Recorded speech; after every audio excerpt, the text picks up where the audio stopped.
Most bank robbery stories are all about the thief being super smart. I mean, robbing a bank isn't something ordinary, it takes careful planning and flawless execution. But a dumb thief? A really dumb one, pulling off a successful heist? That never happens. You'd say, oh, they got lucky. Well, today's thief didn't just get lucky, his luck was off the charts. He managed to rob one of the 4 biggest banks in all of China. Today, I'm gonna tell you the story of a guy who robbed the same bank 3 times and walked away with more than 51 million yuan. It all started in Handan, China, October 2006. The evening was settling in, and the manager of the Agricultural Bank of China's vault was still at the bank. Everyone else had already left for the day. He was feeling super anxious, paranoid even, like something was about to go wrong.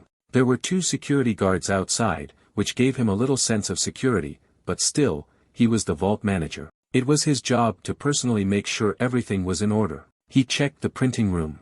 Empty. Then the meeting room. Nothing unusual. Finally, he entered the vault. Everything was exactly where it should be. The money was there, and the bank's security system and cameras were disabled, just as planned. He started counting the cash, working quickly, barely able to contain the excitement of becoming rich. Once he was done, he stuffed the money into a bag and walked out of the vault. The manager's name? Ren Xiaofeng. And being the vault manager made the heist a lot easier for him to pull off. But he knew he had to be careful, it wasn't going to end smoothly without caution. As Ren left the bank and headed for his car, suddenly lights flashed on him. The security guards had spotted him. They looked at the bag and asked, "Did you get the money?" He nodded. Yeah. Turns out, they were in on it too. Ren was smart enough to involve them in the plan, which made everything safer for him. He put the bag in his car, then calmly went back into the bank. There was still an hour left in his shift, and he had to turn the cameras and security system back on. Everything had to look perfectly normal. And running away, that wasn't an option, it'd make it way too obvious. No one would notice the missing cash for a while, and Ren's plan wasn't to just grab the money and disappear. Nope, his plan was something completely different. The next day, he was at home, relaxed, with the cash in hand, 200,000 yuan. Now, 200,000 yuan wasn't a huge amount back then, around $26,000 at the time. Ren took the money, left his house, and went to a lottery ticket seller. He bought a huge amount of tickets, not just from one place, though. He went around Handan, hitting up multiple shops and buying lottery tickets in bulk. This had been his plan all along. He wanted the money he stole from the bank to buy lottery tickets, hit the jackpot, and then return the stolen cash to the bank before anyone noticed. And just like that, no one would be the wiser. All he wanted was to keep a chunk of the jackpot winnings for himself after returning what he stole. Of course, we all know this plan sounds incredibly stupid. Lotteries print a massive number of tickets, far more than the number of prizes. The odds of winning anything close to what you spent are tiny. If it were that easy, people would have done it a million times before. But logic and common sense, those weren't part of Ren's thinking. Somehow, his insane luck pulled through. Despite the ridiculously low odds, Ren actually won. His plan worked. He returned the 200,000 yuan to the vault and kept the rest of the jackpot for himself. Everything went smoothly and quickly. No one noticed a thing. Now, a normal person in his position would have taken the win as a sign to stop, live quietly, and move on. But not Ren. 5 months later, in March 2007, the success of his first plan gave him way too much confidence. It fired him up to go for a second round. This time, though, his ambitions were way bigger. At the time, the Agricultural Bank of China was one of the 4 largest banks in the country, and its vault held massive amounts of cash. Ren wasn't just looking for a small amount this time, he wanted a lot. So much, in fact, that he couldn't pull it off alone. He still had the 2 security guards on his side, but they were mainly there to watch the doors. He needed more help, someone inside the bank to carry the cash and cover for him in case any of the staff noticed something suspicious. The first time, no one realized that 200,000 yuan was missing. That amount was nothing compared to the total in the vault. But this time, Ren planned to steal 50% of the vault's cash. That much missing? Someone was bound to notice. The person most likely to spot it was the second vault manager, a guy named Ma. Ren had to bring Ma into the plan. He couldn't risk Ma finding out and blowing the whistle. But convincing him, that was a huge gamble. If Ma turned out to be honest, Ren would be exposing himself as a thief. Still, like I said at the beginning, this thief wasn't the sharpest tool in the shed. Ren decided to take the risk and pitched the idea to Ma. And, once again, Ren's insane luck came through, because Ma loved the idea. Now, it was time for the second robbery. This time, the heist took a lot longer. Over March and April, Ren and Ma secretly moved money out of the bank bit by bit, sneaking it out in small amounts. They managed to move over 2 tons of cash, around 33 million yuan, which at the time was more than $4.3 million. With all that money gone, other bank employees started noticing. Even though only Ren and Ma were in charge of the vault, other staff members began realizing the money was disappearing. It didn't take long before someone tipped off the police. But as vault managers, Ren and Ma had a cover story ready. They convinced everyone that these kinds of mistakes happen from time to time, and that the money would eventually be returned. Their excuse was that the money had been moved for investments and other matters that not everyone knew about. They told the employees who had noticed the missing cash that they didn't have full knowledge of what was happening, so there was no reason to worry. And everyone bought it. The plan kept moving forward.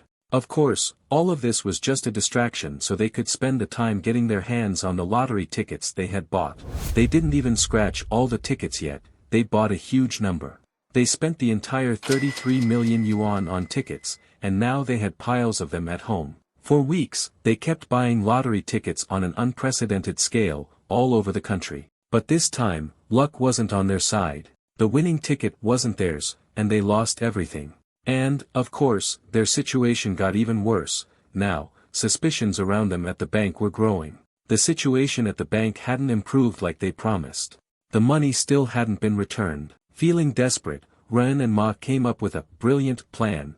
They were going to rob the bank a third time. They told each other, this time, we'll definitely win. For the third heist, they planned to steal 18 million yuan, around $2.3 million, and of course, they bought more lottery tickets with it. But unlike the previous times, they didn't have the luxury of time, and they couldn't just move the money out bit by bit. So, this time, they bought all the tickets in a single day, and then started scratching them off. Their fingers were bleeding by the end of it. If you're wondering how they managed to buy all those tickets in one day without raising any suspicions, it's because at the time, China was undergoing a shift to electronic payments for most purchases. So, if you had cash, you were in control. You could do anything and avoid taxes, and people were more than happy to sell to you under the table. It was a long, exhausting day. And then came the moment of truth. After spending a total of 51 million yuan, that's $6.7 million, on the heists, they managed to win only 98,000 yuan, about $12,700, from the lottery tickets. That's when they realized they had completely failed and were in deep trouble. The only positive thing about all their actions was that the city of Handan set a record for the highest lottery ticket sales in the city's history. Everyone thought the lottery marketing campaigns were amazing. On April 16, the bank finally realized the money was missing, and an arrest warrant was issued for the vault managers.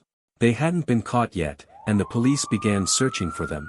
Once the news spread across China, it was confirmed that this had been the biggest heist in the country's history. At that point, the guys were on the run. The police were able to catch the second pair of criminals, the 2 security guards who helped them with the robbery. Ren and Ma had betrayed them and hadn't told them that things had gone wrong. Their only concern was escaping. They had fake IDs and disappeared. Now, the chase was nationwide. Their pictures were plastered everywhere, and a reward was offered for anyone who could find them or report their whereabouts. Ma fled north to Beijing, and Ren went south to Jiangsu province. Their faces were everywhere in the news, and the entire country was talking about the heist. Since Ma had gone to Beijing, the most crowded place in the world, his luck ran out. He was caught just 2 days later. Now, only Ren, the mastermind, was left. At that time, he was on his way by taxi to the coast in Lianyungang. Now, being on China's most wanted list and traveling 650 kilometers by taxi isn't exactly the smartest move. So, Ren got out of the taxi, bought a Honda from an illegal dealer, and after getting the car, he had to find a place to stay. He rented a fancy apartment and used a fake ID. He paid a lot for both the car and the apartment, but at least he had a place to settle in. He hid out there until things calmed down. But unfortunately, his stay didn't last long. The police knew exactly where he was. A guy who looked unkempt and unshaven, paying cash from a bag full of money, with his picture all over the newspapers and TV. It wasn't hard for people to recognize him. The police didn't get the tip-off from just one person. 3 people reported him: the taxi driver he rode with, the dealer who sold him the car, the owner of the apartment he rented. Since these 3 helped the police catch Ren, the reward was divided equally among them. It was 200,000 yuan, the same amount Ren started with in his first robbery. His story ended with a reward of the same value.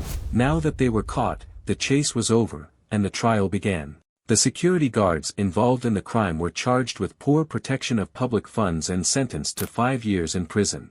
As for Ren and Ma, they were charged with embezzlement. During the trial, the prosecution asked for the maximum sentence. Ren made one last attempt to reduce his sentence.